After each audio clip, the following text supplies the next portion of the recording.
Most people believe that money problems disappear when you earn more. Get a bigger paycheck, get a promotion, get a better job, and everything will be fine. At least that's what we're told. But if that were true, why are so many high-income earners still struggling financially? Why do some people making six figures live paycheck to paycheck? Why do professional athletes go bankrupt? Why do lottery winners lose millions? And why do some people with average incomes quietly build wealth while others with great salaries stay broke?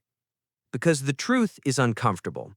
Income and wealth are not the same thing, and confusing the two is one of the biggest financial mistakes people make. Most people think wealth is created when money enters your bank account, but wealth is actually created by what happens after: what you save, what you invest, and what you own. A high salary can increase your income, but it doesn't automatically increase your wealth. In fact, for many people, a bigger salary simply leads to bigger expenses: a nicer apartment, a newer car, more expensive vacations, better restaurants, more subscriptions, more monthly payments. This is called lifestyle inflation, and it's one of the biggest reasons people stay poor despite earning more. Imagine someone gets a raise. Their income increases by $20,000 a year. Sounds great, but instead of investing that money, they upgrade their lifestyle.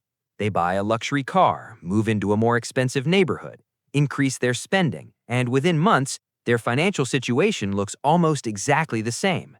The paycheck got bigger, but so did the bills. The extra income disappeared, and now they need that larger paycheck just to maintain their lifestyle. That's not wealth. That's dependency.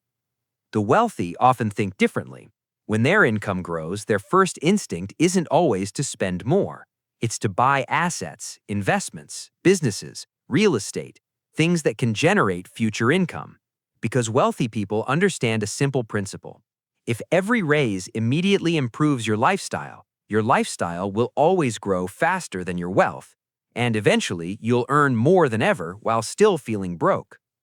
Another reason people stay poor is that they focus on looking rich instead of becoming rich. Modern culture rewards appearances: nice cars, luxury brands, expensive watches, fancy vacations. Social media makes this even worse.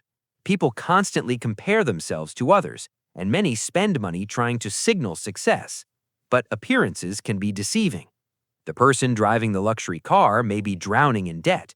The person posting vacation photos may be financing the entire trip with credit cards. And the person wearing designer clothes may have almost nothing invested. Looking wealthy and being wealthy are completely different things. One is visible, the other is invisible. Real wealth often looks boring. It's money invested, assets owned, debt controlled, financial discipline. The problem is that boring doesn't get attention. Nobody sees your index fund. Nobody compliments your retirement account. Nobody notices your growing investment portfolio. But those invisible decisions are often what create financial freedom. Then there's the issue of financial education. Most people spend years learning how to earn money. Very few learn how to keep it. Schools teach math, history, science, but rarely teach investing, taxes, compounding, asset allocation, or wealth building. As a result, many people enter adulthood knowing how to work for money, but not how to make money work for them. And that's a costly difference. Another trap is debt. Debt can quietly consume even the highest salaries. Car payments, credit cards, personal loans, buy now, pay later plans. Monthly payments become normal, and over time, people build lifestyles supported by future income they haven't earned yet. The problem isn't always low income. The problem is often too many obligations. Every payment reduces flexibility. Every payment reduces freedom. And eventually, people become trapped by the very lifestyle they worked so hard to create. But perhaps the biggest reason people stay poor is short-term thinking. Most people optimize for today. Wealthy people often optimize for decades. One group asks, "What do I want right now?" The other asks, "What will benefit me 10 years from now?" That difference may seem small, but over time it creates completely different outcomes, because wealth is rarely built in months. It's built in years, through patience, consistency, and delayed gratification. The truth is, a good salary can help you build wealth, but it cannot build wealth for you. Income is only a tool. What matters is how you use it. You can earn $50,000 and build assets, or earn $250,000 and build liabilities. One path creates freedom, the other creates financial stress. So why do poor people stay poor even with good salaries? Not because they don't earn enough, but because income alone doesn't create wealth.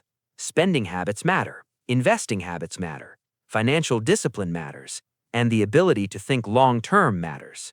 Because at the end of the day, wealth isn't determined by how much money you make. It's determined by how much money you keep, how much money you invest, and how long you allow it to grow. That's the difference between looking rich and actually becoming rich.